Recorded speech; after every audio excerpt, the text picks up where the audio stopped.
The sticker price is $81,020. That's right.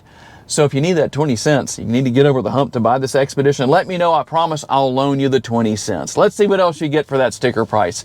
With the upper console, we're going to have our sunglass holder. That's going to come in nice and handy. And then the controls right here for the sunroof and the power shade for the sunroof, all of that will be here.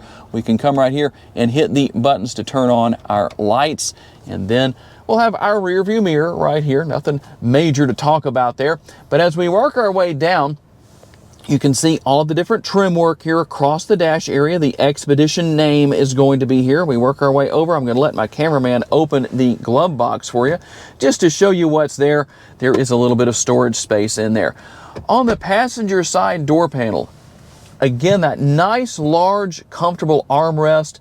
The handle to open the door is a little different. It's not what you might expect where you'd reach up a little bit higher and pull on it. It's actually down there. You're looking at it right now. You just pull it towards you. That's pretty easy to deal with. And again, the nice large door bins are going to be here too. Now, let's work our way over here to the driver's side. We're going to have everything over here for our one touch down and one touch up windows at all four doors.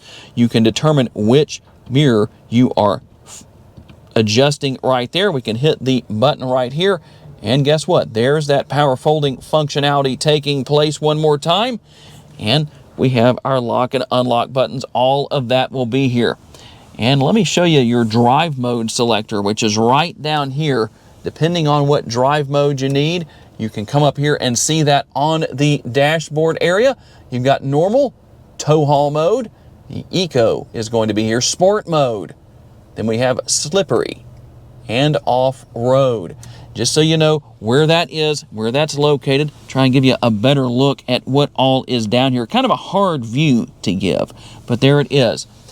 Now your steering wheel is tilt and telescopically adjustable. However, you don't actually use a lever or any special release for that. You're actually going to push the button right here, and then you can see right up here on the screen where it tells you how to adjust that. So we can hold this button to lower it if we need to.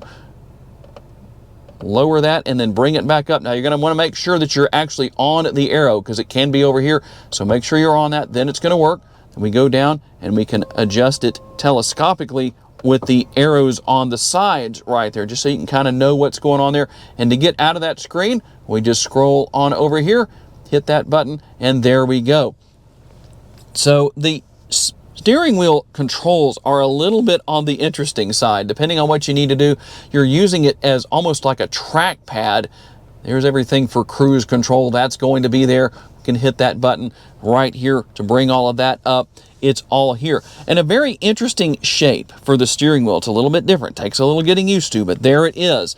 Over here, we're going to have everything for our front and rear window wipers and those turn signal indicators.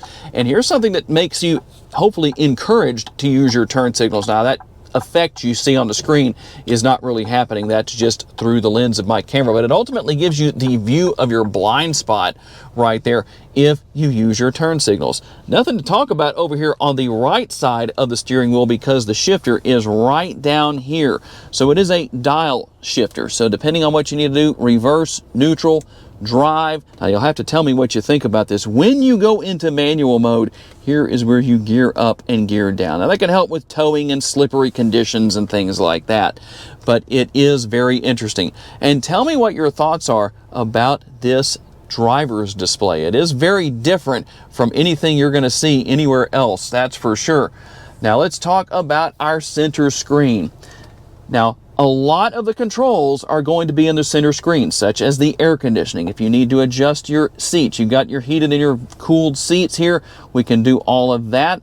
But you can use voice commands here if you need to. So it's nice to know that you don't have to reach over here and physically touch the screen while you're driving or anything like that. And you can see what's on the screen as far as what we're listening to. We can make choices where that is concerned. We can also come right here. We're going to go to vehicle. Depending on what you need to do right here, there's a few different things you can set up. Now here's your driver's seat memory. This is where you're going to come to set that. If you need to, we can come back out of that right here. And then lighting is also going to be here, so you can set everything up with that or just leave it on auto and you don't have to worry about anything. So there's exterior. You also have your interior lighting. You do have ambient lighting here. Probably not gonna be able to show it to you because I don't have a dark enough place to go to do that today, but that is going to be here. Seems like the blue shows up the best. Don't know that you can see it anywhere, but we can also increase and decrease the brightness depending on what we need to do with that. Also your zones, depending on what you want to do right there, you can adjust things where that is concerned. Now if you're looking for all of your different icons, we just select right there on the screen. That's going to bring that up. You can wirelessly pair your smartphone.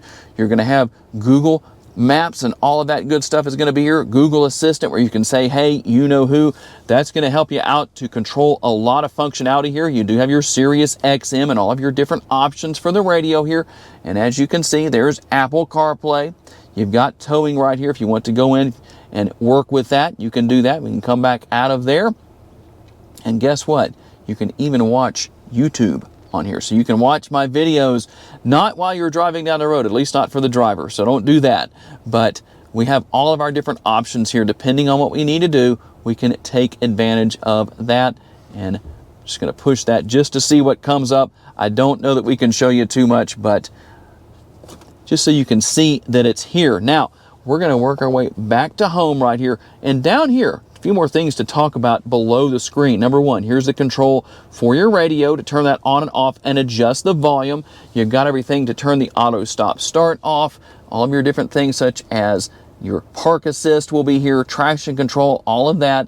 And right here, I'm going to push this and we'll go back to the screen and you'll see what comes up. There are our different camera views. Depending on what you need to see, you can come right here. So we have a couple of different angles. We can X out of that to come back to this screen. We can obviously come right here and go to our side view mirror views, depending on what you need to see and where you need to see. You'll also have the rear view camera as well, if you want to see that.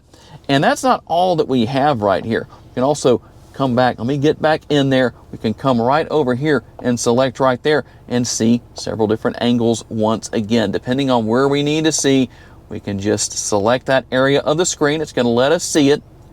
Tell me what you think about this. Is it too much? Does it work for you? What are your thoughts where that is concerned? And then we work our way down. You're going to have your cup holders right here. Nothing out of the ordinary. Right here, we're going to have our Pro trailering right here. Going to help you out with maneuvering your trailer if you need it. A little bit of storage space in this area. We're going to have a couple of USB options where that is concerned. And then we'll close that up. Here is our center console. Now the buttons right here, if you're wondering, what is that? Just like with the GMC Yukons, you can move it back. I like this a little bit better because it's not on the upper console up there. You're going to have a little bit of extra storage space here in this front area. You're going to have your pad right here, a little storage room where that is concerned. And then when you're ready to, you can just move that back just like that if you want to, and you're good to go with all of that. We can come right here and open our center console. We're going to have that nice large area in there with a 12-volt power outlet, by the way, something that you don't find in all GM vehicles these days. But there that is.